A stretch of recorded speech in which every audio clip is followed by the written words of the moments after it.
Thrikkakara SHO AK സുധീറിനെ പെട്ടെന്ന് സ്ഥലം മാറ്റി. കാരണം അദ്ദേഹം വിജിലൻസിന് ലഭിച്ച ഒരു പരാതിയുടെ അടിസ്ഥാനത്തിൽ അല്ലെങ്കിൽ ഒരു ഇൻഫർമേഷൻ്റെ അടിസ്ഥാനത്തിൽ അദ്ദേഹം ചേരാനല്ലൂരിലെ സ്പായിൽ കൈക്കൂലി വാങ്ങാനായിട്ട് നിൽക്കുന്നതായി വിവരം ലഭിക്കുകയും അദ്ദേഹം സ്പായിലുണ്ട് എന്നറിഞ്ഞ് വിജിലൻസുകാർ ചേരാനല്ലൂരിലെ സ്പായിലേക്ക് ചെല്ലുകയും AK സുധീറിനെ അവിടെ വെച്ച് കാണുകയും ചെയ്തു. പക്ഷേ പണം വാങ്ങിച്ചതിന് തെളിവില്ല. അതുകൊണ്ട് വിജിലൻസ് ആ റിപ്പോർട്ട് ഗവൺമെൻറ് കൊടുക്കുകയും അദ്ദേഹത്തിനെ ഉടൻ തന്നെ സ്ഥലം മാറ്റുകയും ചെയ്തതായിട്ടാണ് ഇപ്പം വാർത്ത വരുന്നത്. കേരളത്തിലെ പല സ്ഥലങ്ങളിലും സ്പാ നടക്കുന്നതായിട്ട് നമുക്കറിയാം. എറണാകുളം സിറ്റിയിൽ തന്നെ ഏകദേശം 500 എണ്ണം ഉള്ളതായിട്ടാണ് നമ്മൾ കേട്ടിട്ടുള്ളത്. എല്ലാ സ്പാ നടത്തിപ്പിലും മോശമായ ചില പ്രവൃത്തികൾ നടക്കുന്നതായിട്ടാണ് വിവരം വരുന്നത്. നമ്മൾ തിരുവല്ലയിലെ ഒരു സ്പാ നടത്തിപ്പിൻ്റെ ഗതി നമ്മൾ കണ്ടല്ലോ. അവിടുത്തെ സ്പാ നടത്തുന്ന ഒരു പെൺകുട്ടിയെ ലൈംഗികമായി പീഡിപ്പിച്ചു അവിടുത്തെ 2-3 ഗുണ്ടകൾ.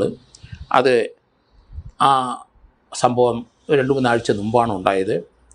മരണ സുബിൻ എന്ന് വിളിക്കുന്ന ഗുണ്ടയും അയാളുടെ കൂടെയുള്ള ഗുണ്ടകളും ആ തിരുവല്ലയിലെ സ്പായിലെത്തി അവിടെ അതിക്രമിച്ച് കയറുകയും പണം സംഘടിപ്പിക്കുകയും അതോടൊപ്പം തന്നെ അവിടെ തന്നെ ഉണ്ടായിരുന്ന ഒരു സ്പായിലെ ജീവനക്കാരിയെ പീഡിപ്പിക്കുകയും ചെയ്തു. അങ്ങനൊരു സംഭവം തിരുവല്ലയിലുണ്ടായി. അതുപോലെ കൊച്ചിയിൽ നേരത്തെ കഴിഞ്ഞ മാസം ഒരു സംഭവം ഉണ്ടായി. കൊച്ചിയിലെ അവിടുത്തെ സബ് ഇൻസ്പെക്ടറായ KK ബൈജു എന്നയാൾ സ്പായിൽ നിന്ന് 4 ലക്ഷം രൂപ കൈക്കൂലി വാങ്ങിച്ചു. അദ്ദേഹം ഇപ്പോൾ ഒളിവിലാണ്. അതിനെ സംബന്ധിക്കുന്ന ഡിപ്പാർട്ട്മെൻറ്റ് നടപടി വന്നിട്ടുണ്ട്. ആ സ്പായിലെ നിത്യസന്ദർശകനായ ഒരു പോലീസുകാരൻ അവിടെ ചെന്ന് കഴിഞ്ഞപ്പം ആ സ്പായിലെ ഒരു ജീവനക്കാരുടെ കഴുത്തിലെ മാല പോലീസുകാരൻ മോഷ്ടിച്ചു എന്ന ആരോപണം. അത് അന്വേഷിക്കാൻ ചെന്ന KK ബൈജു എന്നയാൾ ആ പ്രശ്നം പറഞ്ഞ് തീർക്കാം, നീ 4 ലക്ഷം രൂപ കൊണ്ടുപോകാമെന്ന് പോലീസുകാരനെ 4 ലക്ഷം വാങ്ങിച്ചുവെന്നും 1 ലക്ഷം രൂപ ആ സ്പായിലെ ജീവനക്കാരന് കൊടുത്തുവെന്നും വാർത്ത വന്നു. എന്തായാലും ജീവനക്കാരൻ അത് സമ്മതിച്ചു. 1 ലക്ഷം രൂപ തിരികെ കൊടുത്തു. എന്തായാലും KK ബൈജു അവിടെ നിന്ന് ഓടി രക്ഷപ്പെട്ടു. പിന്നീട് അദ്ദേഹം ജാമ്യം എടുത്തു എന്നാണ് മനസ്സിലാകുന്നത്. അദ്ദേഹത്തിനെതിരായിട്ട് ഡിപ്പാർട്ട്മെൻറ്റ് നടപടി നടക്കുകയാണ്. ഇപ്പോൾ തൃക്കാക്കര SHO AK സുധീർ സ്പായിൽ പോയ എന്തിനാണ് ഡ്യൂട്ടി സമയത്ത് എന്നുള്ള ചോദ്യം വരുന്നുണ്ട്. മെമ്മോ ഓഫ് ചാർജ് അദ്ദേഹത്തിന് കൊടുക്കാം. ആ ഡ്യൂട്ടി സമയത്ത് അദ്ദേഹത്തെ സ്പായിൽ പോയത് കൈക്കൂലി വാങ്ങാനാണ് എന്നാണ് വാർത്ത വരുന്നത്. എന്തായാലും എറണാകുളം കമ്മീഷണർ ഇമ്മീഡിയറ്റായിട്ട് അദ്ദേഹത്തിനെ ട്രാൻസ്ഫർ ചെയ്തു. ആ ജില്ലാ ഹെഡ്ക്വാർട്ടേഴ്സിലേക്ക് മാറ്റുകയും ചെയ്തു. ഏതായാലും പൊതുവെ കേരളത്തിലെ പല സ്ഥലത്തും ആയിരക്കണക്കിന് സ്പാകൾ നടക്കുന്നുണ്ട്. അതൊക്കെ കൈക്കൂലിക്ക് കിട്ടാനുള്ള ഒരു വേദിയായിട്ട് പോലീസ് കാണുന്നു. കാരണം അനാശാസ്യമായ പല പ്രവർത്തികളും സ്പായിൽ നടക്കുന്നുണ്ട്.